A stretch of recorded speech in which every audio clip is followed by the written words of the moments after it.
Mi suegra le dijo a toda la familia que yo no era una madre apta. Lo que ella no sabía era que llevaba meses grabando cada mentira que decía sobre mí. Estaba en la casa de mi cuñada cuando escuché a Constance decirlo otra vez. Emily simplemente no está hecha para ser madre. Me quedé detrás de la puerta. No lloré. No entré a discutir. Solo comprobé mi teléfono. La grabadora seguía funcionando, porque durante meses había escuchado lo mismo, que era inestable, negligente y que Sophie estaría más segura con alguien de la familia. Incluso una amiga me preguntó si era verdad que había dejado a Sophie sola en un automóvil. Nunca lo hice. Entonces, mi esposo llegó una noche a casa y me dijo algo que cambió todo. Mi madre me preguntó si alguna vez había pensado en la custodia de Sophie. 3 semanas después compré una grabadora. Durante 7 meses guardé conversaciones, mensajes, fechas y documentos. Mientras Constance creía que estaba convenciendo a toda la familia, yo estaba construyendo un expediente, hasta que cometió su mayor error. Presentó una solicitud formal para obtener derechos de tutela sobre mi hija. Pensó que tenía todas las cartas. Pero mi abogada llegó al tribunal con 19 grabaciones. Y cuando reprodujo la primera, Constance escuchó su propia voz describiéndome como una madre peligrosa. Vi cómo su rostro cambiaba, porque por primera vez ella ya no controlaba la historia, y lo que ocurrió después hizo que toda la familia descubriera la verdad.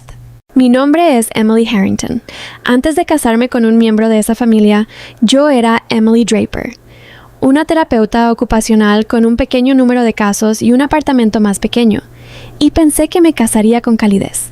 Nathaniel Harrington era amable y divertido, y no estaba preparado para saber cuánto de su columna vertebral pertenecía a su madre. Constance había criado a 3 hijos viuda después de que su esposo muriera joven, y había construido, en el proceso, una especie de imperio silencioso de control. ¿A quién se invitó a dónde? ¿De quién se habló y cómo? ¿A quién se le confió qué? Durante los primeros 2 años de mi matrimonio, fui la nuera dorada. Entonces di a luz a Sophie, y todo cambió. Resultó que un bebé era algo que Constance creía que pertenecía a la familia más que a mí. Empezó pequeño, un comentario sobre cómo alimenté a Sophie, un comentario sobre cuánto tiempo la dejé llorar antes de levantarla.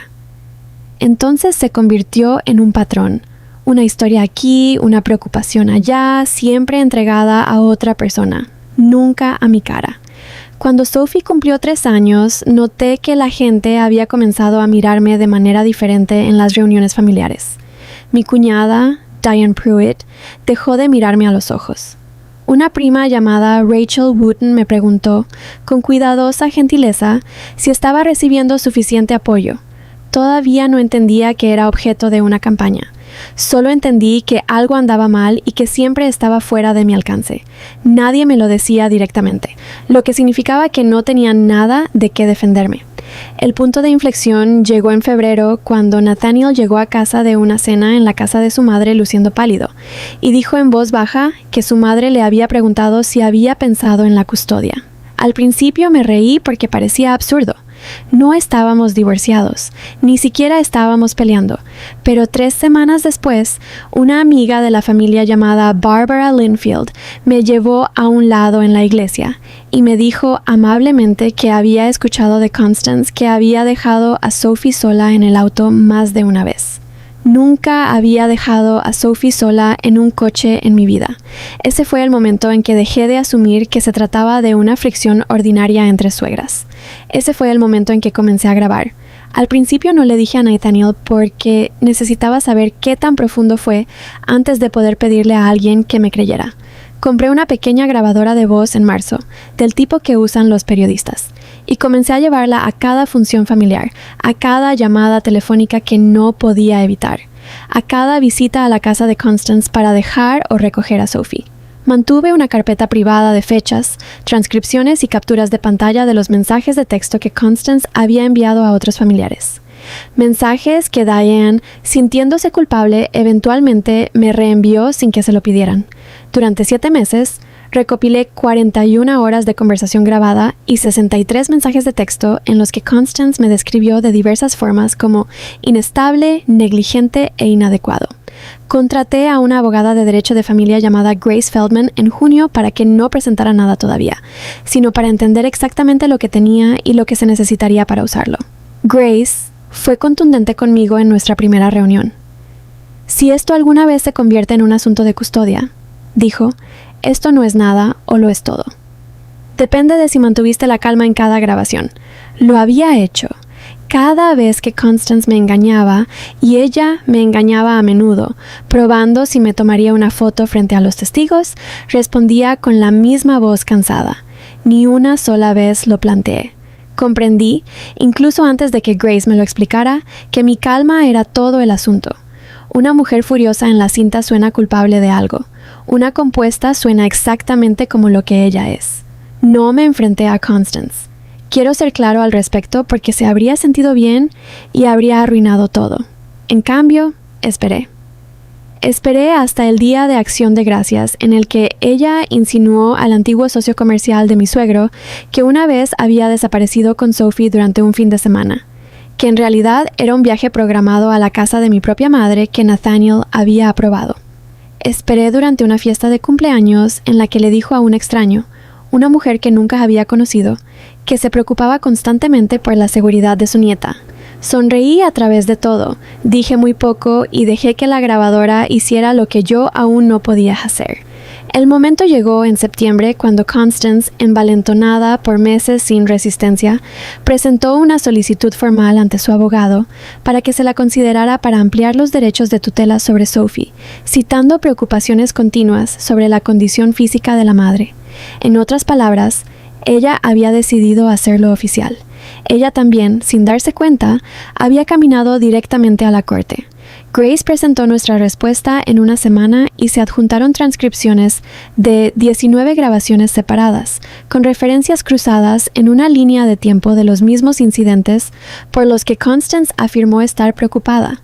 Cada uno contradecía los recibos fechados, el registro de entrada de la guardería, la cámara del timbre de la puerta de un vecino y el propio calendario de Nathaniel. Cuando se programó la audiencia, Constance todavía creía que tenía la ventaja. Había pasado una década siendo la versión de la verdad de la familia. Nunca había considerado que alguien pudiera haber estado manteniendo un registro propio. Se presentó en el juzgado con un abrigo color crema, serena, lista para mostrar preocupación por el juez de la forma en que lo había hecho durante una década de cenas.